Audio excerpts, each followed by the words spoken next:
আজকাল চারিদিকে এত বিরিয়ানির দোকান হয়েছে যে বাড়িতে বিরিয়ানি বানানোর যেন আর গাই হয় না।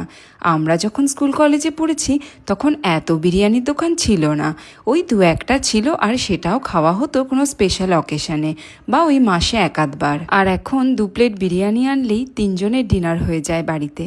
তাই আর এই এত কষ্টসিষ্ট করে বিরিয়ানি বানানোর ইচ্ছাটাই জাগে না। সেদিন আমার ছেলে বলল, মা তুমি কতদিন হয়ে গেল বাড়িতে বিরিয়ানি বানাওনি, একদিন বানাও না, আমার খুব খেতে ইচ্ছা করছে। সত্যি তো, পরে আমি ভেবে দেখলাম বাড়িতে কতদিন হয়ে গেল বিরিয়ানি বানানোই হয় না। তাই আজকে ওর আবদারেই বানিয়েছিলাম মাটন বিরিয়ানি। তোমরা কারা বাড়িতে বানানো বিরিয়ানি খেতে ভালোবাসো অবশ্যই কমেন্ট করে জানাবে। আর আজকের ব্লগটা কেমন লাগলো? 1.5 কাপ মতো সর্ষের তেল গরম করে তাতে কয়েকটা ডালের বড়ি লাল লাল করে ভেজে নিতে হবে। এরপর একটা পেস্ট বানিয়ে নেব জিরে, কালো সাদা সর্ষে, পোস্ত, নুন, কাঁচা লঙ্কা আর জল দিয়ে। খেয়াল রাখতে হবে বাটনাটা যেন একদম মিহি হয়। এবার একটা টিফিন কৌটোয় ওই বাটনাটা ঢেলে দেব। মিক্সিতে বেশ খানিকটা জল দিয়ে ওই বাটনাগুলা জলটাও দিয়ে দেব।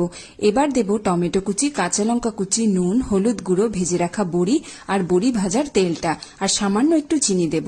এবার একটা চামচের সাহায্যে ভালো করে মিশিয়ে কৌটোর ঢাকনা আটকে 10 থেকে 15 মিনিট ভাপ দিয়ে নেব। একবার অবশ্যই খুলে দেখে নিতে হবে যে বড়িগুলো নরম হয়েছে কিনা। যদি না হয় আরো খানিকক্ষণ রান্না করে লাস্টে ধনেপাতা কুচিয়ে দিয়ে নামিয়ে নিলেই তৈরি হয়ে যাবে বাঙালির প্রিয় বড়ি ভাপা। শুধু খেয়াল রাখতে হবে ভাপানোর পরে যেন বড়ির গ্রেভিটা একেবারে শুকিয়ে না যায়। গরম ভাত দিয়ে এই বড়ি ভাপা খেয়ে জানাবেন কেমন লাগলো আপনাদের। Thank you. 1 কাপ মুসুর ডাল 1 ঘন্টার জন্য ভিজিয়ে রাখবো। তারপরে মিক্সার গ্রাইন্ডারে একদম মিহি একটা পেস্ট অল্প জল দিয়ে বানিয়ে নেব। এবারে ওই মুসুর ডাল বাটায় দিয়ে দেব কাঁচা পেঁয়াজ কুচি, রসুন কুচি, কাঁচা লঙ্কা কুচি, ধনেপাতা কুচি, হলুদ গুঁড়ো, লঙ্কার গুঁড়ো, নুন, সামান্য চিনি আর সর্ষের তেল। সবকিছু ভালোভাবে মিক্স করে নেব। আর লাস্টে একটু কালো জিরেও ছড়িয়ে দেব। কুমড়ো পাতা বা লাউ পাতাগুলোকে নুন গরম জলে ভালো করে ধুয়ে নিতে হবে। এবারে প্রত্যেকটা পাতা থেকে এই ডান্ডিগুলোকে কেটে বাদ দিয়ে দেব। এবার একটা করে পাতা ছড়াবো, অল্প অল্প করে ডাল বাটা দেব আর এইভাবে একটা এনভেলাপের আকার দেব। প্রত্যেক স্তরে যেন অল্প অল্প করে ডাল বাটা থাকে। সব দিকগুলো মুড়ে দেওয়ার পরে শেষে ওপর থেকে একদম অল্প ডাল বাটা দিয়ে মুখটা সিল করে দেব। এভাবেই আমরা সবকটা পাতুরি বানিয়ে নেব। এবার একটা ননস্টিক প্যানে খানিকটা সর্ষের তেল গরম করে পাতুরিগুলোকে আস্তে আস্তে দিয়ে দেব। প্রথম 5 মিনিট ঢাকনা চাপা দিয়ে নিভু আঁচে রান্না করব। এরপরে পাতুরিগুলোকে আস্তে আস্তে করে উল্টে দেব। তারপরে আরও খানিকটা সর্ষের তেল দেব, দিয়ে আরও প্রায় 5 থেকে 7 মিনিট রান্না করলেই তৈরি হয়ে যাবে গরম গরম ডাল পাতুরি। যদি আপনারা এগুলোকে সর্ষের তেলে ডিপ ফ্রাই করেন তাহলে খেতে আরও টেস্টি হবে। একদম মুচমুচে ডালের বড়ার মতো খেতে লাগবে। পাতলা টক ডালের সাথে গরম ভাত দিয়ে এই ডাল পাতুরি খেতে কিন্তু মন্দ লাগবে না। বানিয়ে জানাবেন কেমন লাগলো আপনাদের। কাঁচকলা আর আলুগুলোকে কি এরকম ক্যামেরার সামনে ধরলে সেদ্ধ হয়ে যাবে নাকি? না না, প্রেশার কুকারে অল্প জল দিয়ে 2টো সিটি দিয়ে নিতে হবে। এরপরে খোসা ছাড়িয়ে ভালো করে সব কিছু ম্যাশ করে নিতে হবে। এবার দিয়ে দেবো আদা কাঁচা লঙ্কা বাটা, স্বাদ মতো নুন, চিনি, হলুদ গুঁড়ো, অল্প লঙ্কার গুঁড়ো, গরম মশলার গুঁড়ো, 2 চামচ চালের গুঁড়ি।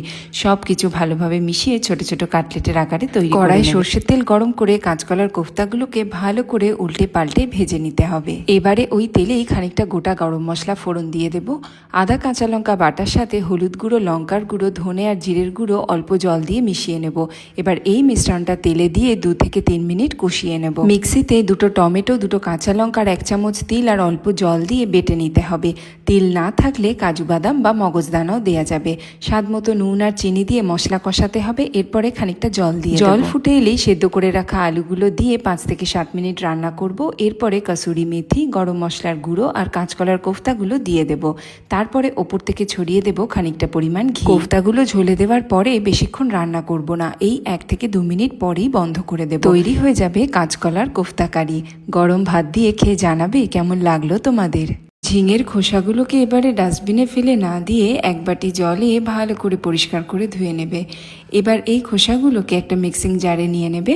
তার সাথে নেবে 4-5 কোয়া রসুন, 1 বা 2টো কাঁচা লঙ্কা আর অল্প একটু জল দিয়ে একটা মিহি পেস্ট বানিয়ে নেবে। এবার খানিকটা সর্ষের তেল কড়াইতে গরম করে কালো জিরে, শুকনো লঙ্কা আর অল্প একটু হলুদ দিয়ে 1 মিনিট নাড়াচাড়া করেই এই খোসা বাটাটা দিয়ে দেবে। শুকনো লঙ্কা দেওয়ার পরে তোমরা একটু পেঁয়াজও এখানে ভেজে দিতে পারো।